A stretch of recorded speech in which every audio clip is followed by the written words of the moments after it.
CNG stand দখল এবং উপজেলা নির্বাচনের গ্রুপিংয়ের ফলে পাবনা সুজানগর উপজেলা আওয়ামী লীগের দুই গ্রুপের মধ্যে ঘটেছে সংঘর্ষের ঘটনা।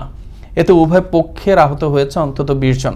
আহতদের মধ্যে একজনকে রাজশাহী মেডিকেল কলেজ হাসপাতাল ও 14 জনকে পাবনা জেনারেল হাসপাতাল ও সুজানগর স্বাস্থ্য কমপ্লেক্সে করা হয়েছে ভর্তি।